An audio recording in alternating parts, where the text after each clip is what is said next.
किसी की भी चोरी हो जाती है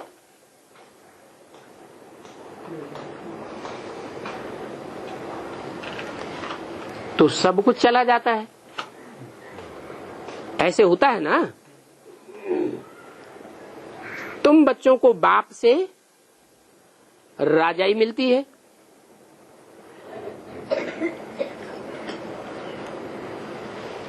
विश्व की राजाई मिलती है, बादशाही मिलती है, तो तुम बच्चों को चिंता करनी चाहिए कि हम इतने कपड़े इकट्ठे कर लें, इतनी जोड़ी जूतियां इकट्ठी कर लें, इतने पैसे इकट्ठे कर लें। ये चिंता रहनी चाहिए। क्यों? अरे हमको बाप से विश्व की बादशाही मिलती है तो क्या कपड़े आदि नहीं मिलेंगे? है? क्या ऐसा बाप मिला है जो विश्व की बादशाही तो दे वर्षे में, और विश्व की बादशाही देने वाला बाप हमको कपड़े आदि न दे? जाओ नंगे घूमो। हाँ, बाप सिर्फ कहते हैं कि फालतू खर्चा नहीं करना है। वो भी किस लिए कहते हैं? इसलिए कहते हैं कि कम खर्च बाला नसी। बाप ने ये हमारे कल्याण की बात बताई क्या, कि हम जितना ही यज्ञ का कम पैसा खर्च करके काम चलाएंगे उससे हमारा भाग्य बाला बनेगा। भाग्य कैसा बनेगा? ऊंचे से ऊंचा भाग्य बनेगा अगर हम कम खर्च में यज्ञ का ज्यादा से ज्यादा काम निकालेंगे। कोई होते हैं ज्यादा खर्च करते हैं और सेवा वो कम निकलती है, रिजल्ट कम निकलता है। मम्मा ने कैसी सेवा की? ओम राधे मम्मा ने कैसी सेवा की? एक फ्रॉक पहन के आई, इतना भाग्य कैसे बन गया जो सतयुग में जाकर के महारानी बनेगी? क्या विशेषता थी उनके कार्य व्यवहार में? यही विशेषता थी कि यज्ञ का एक एक कौड़ी पाई पैसा किस दृष्टि से खर्च किया कि ये यज्ञ का पैसा है, इसको एक एक पैसे की बहुत वैल्यू समझनी चाहिए, कहीं व्यर्थ न चला जाए।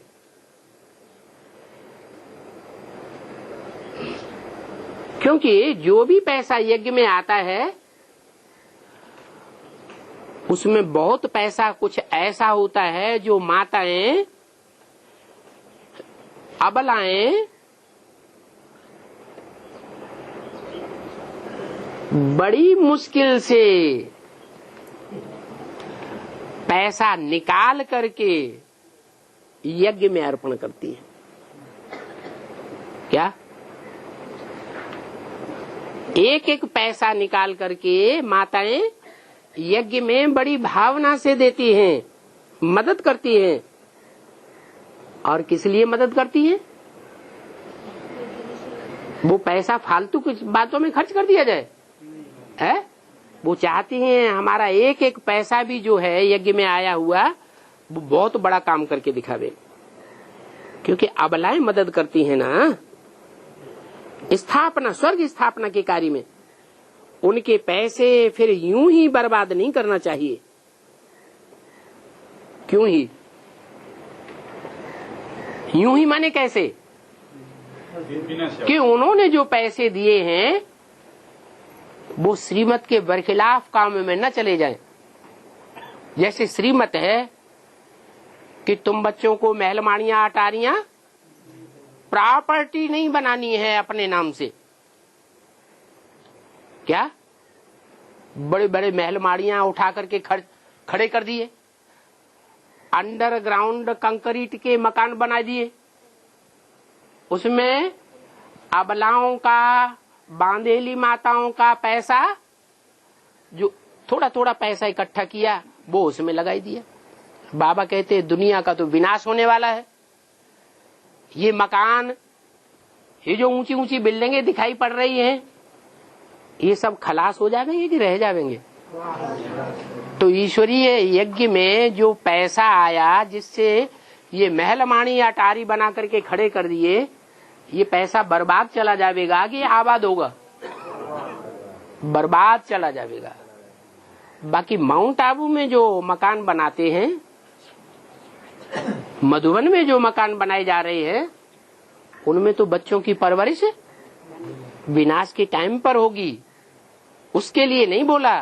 कहाँ के लिए बोला? बाहर की दुनिया में कहीं भी महल माणियां अटारियां या प्रॉपर्टी आदि बनाने की दरकार नहीं है। तो पैसे बर्बाद नहीं करना चाहिए। माताएं अबलाएं कुब्जाएं तुम्हारी परवरिश करती हैं, फिर तुम्हारा काम है जब अकाल पड़ेगा कि नहीं? तो जिन कन्याओं माताओं ने तुम्हारी परवरिश की है, तुम्हारी परवरिश में पैसा लगाया ना, कि हमारी बहनें भूखी न रहें, हैं, नंगी न रहें, हैं, जो बरसात अरसात पड़ती है उसमें कहीं रात में जागना न पड़े, मकान टपकता रहे। किराए पर मकान लेने के लिए बाबा ने बोला। तो इतनी माताएं तुम्हारी संभाल करती हैं, तो किस दृष्टि से करती हैं? जब अकाल दुकाल पड़ेगा तो तुमको उनकी परवरिश करनी है।